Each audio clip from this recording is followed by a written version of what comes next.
अस्सलाम वालेकुम dear students, we are going to start chapter number 4 of physics class 9th। ये lecture जो है मैं बच्चों के लिए स्पेशली एमसीक्यूज और शॉर्ट क्वेश्चन के पॉइंट ऑफ व्यू से दूंगा। मेरा यहाँ पे ऑब्जेक्टिव सिर्फ एमसीक्यूज क्लियर कराना और शॉर्ट क्वेश्चन आंसर्स क्लियर करवाना है।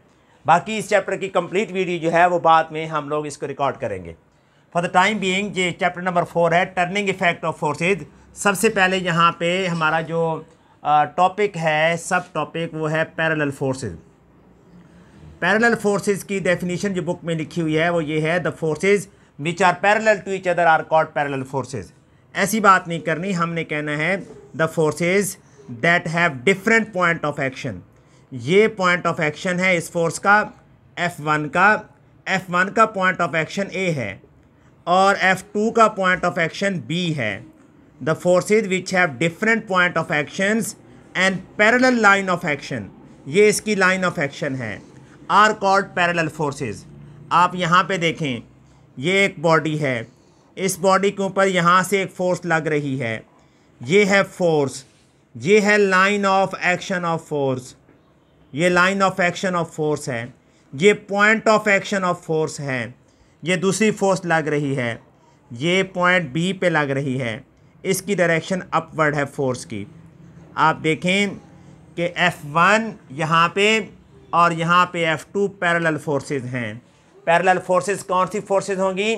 The forces which have different point of actions but parallel line of action are called parallel forces.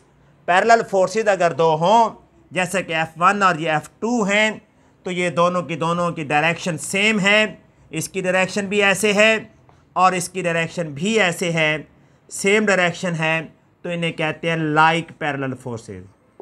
The parallel forces which have different और ऑपोजिट डायरेक्शन, ऑपोजिट, इसकी direction उधर है, इसकी direction नीचे की तरफ है।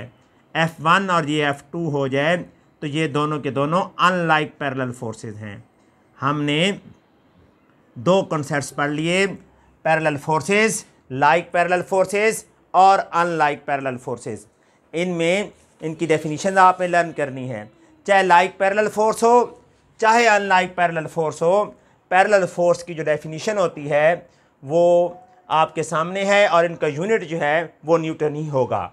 अगर किसी बॉडी के ऊपर ज़्यादा फोर्सेज लग रही हों, तो फॉर एग्ज़ाम्पल एक फोर्स इस डायरेक्शन में लग रही है, दूसरी फोर्स इस डायरेक्शन में लग रही है, तीसरी इस डायरेक्शन में लग रही है, ये F1 है, ये F2 है, ये F3 है, और कोई हमसे कहे कि इन तीनों फोर्सेस को ऐड करें, तो ये ग्राफिकल मेथड है।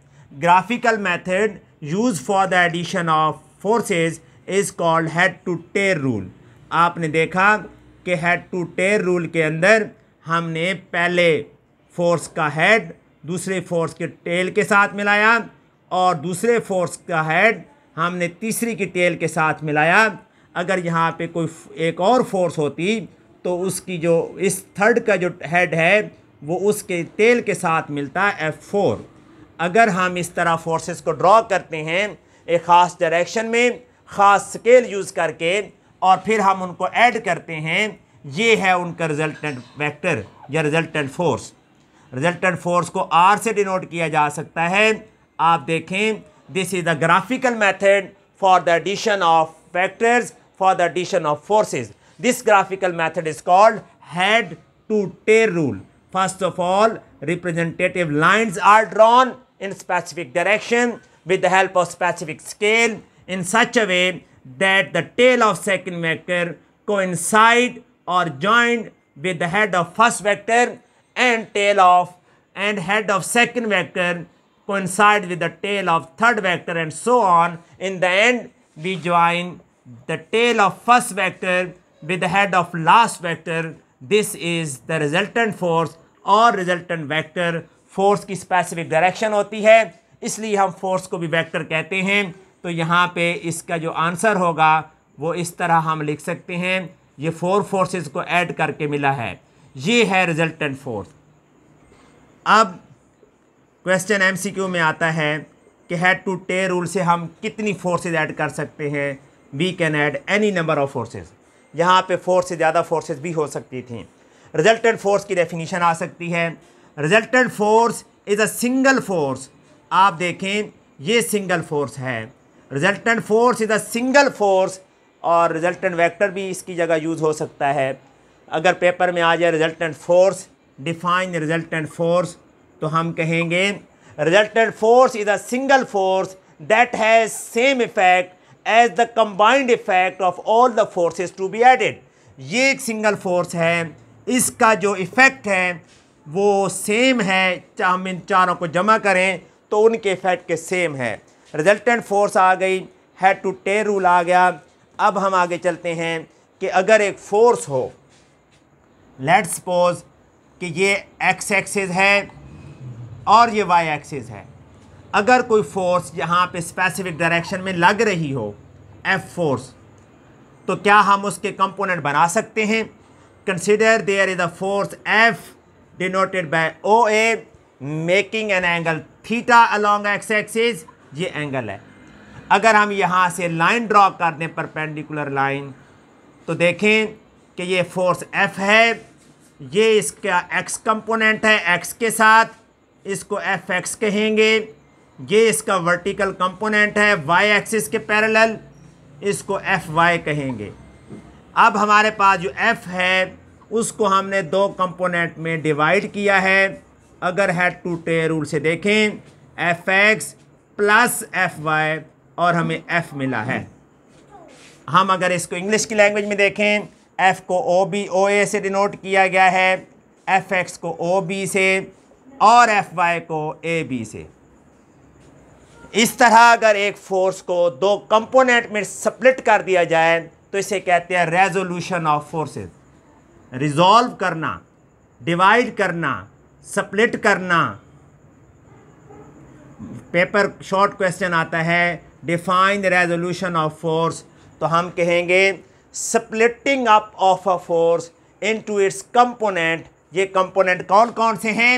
एफ एक्स कंपोनेंट है, एफ वाई कंपोनेंट है। दोनों के दरमियान एंगल कितना है? 90 डिग्री।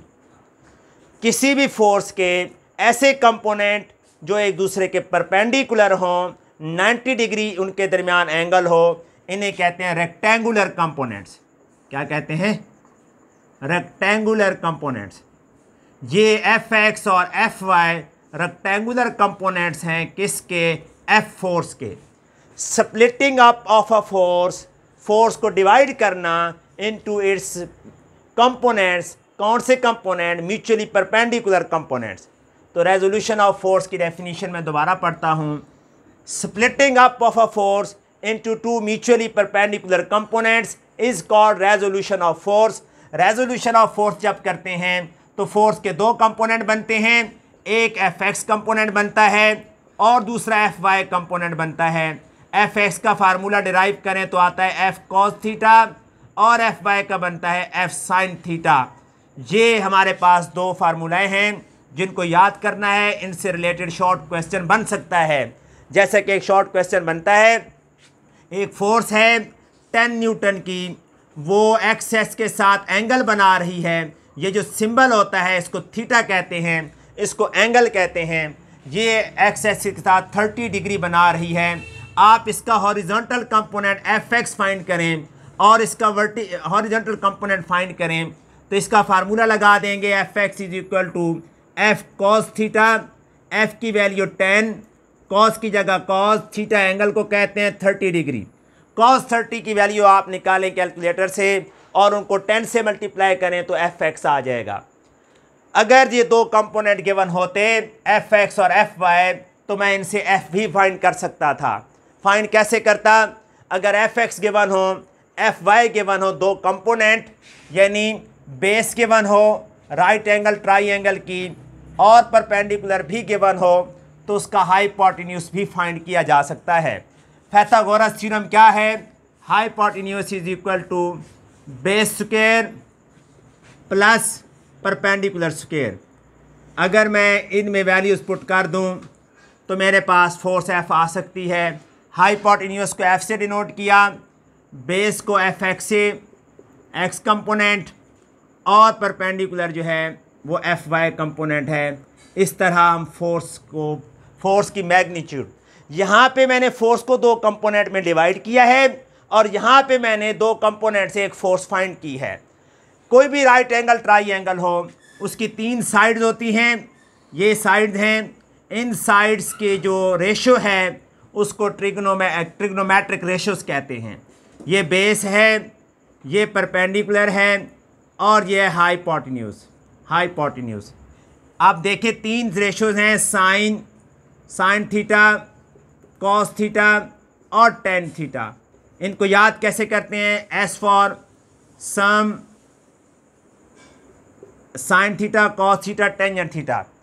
तो इसको बच्चे याद करना होता है। सम कैसे करते हैं? सम पीपल बताएं। Some people have curly brown hair, some people have curly brown hair through proper brushing. ये बेटा आपके लिए याद रखने है फार्मूलाई।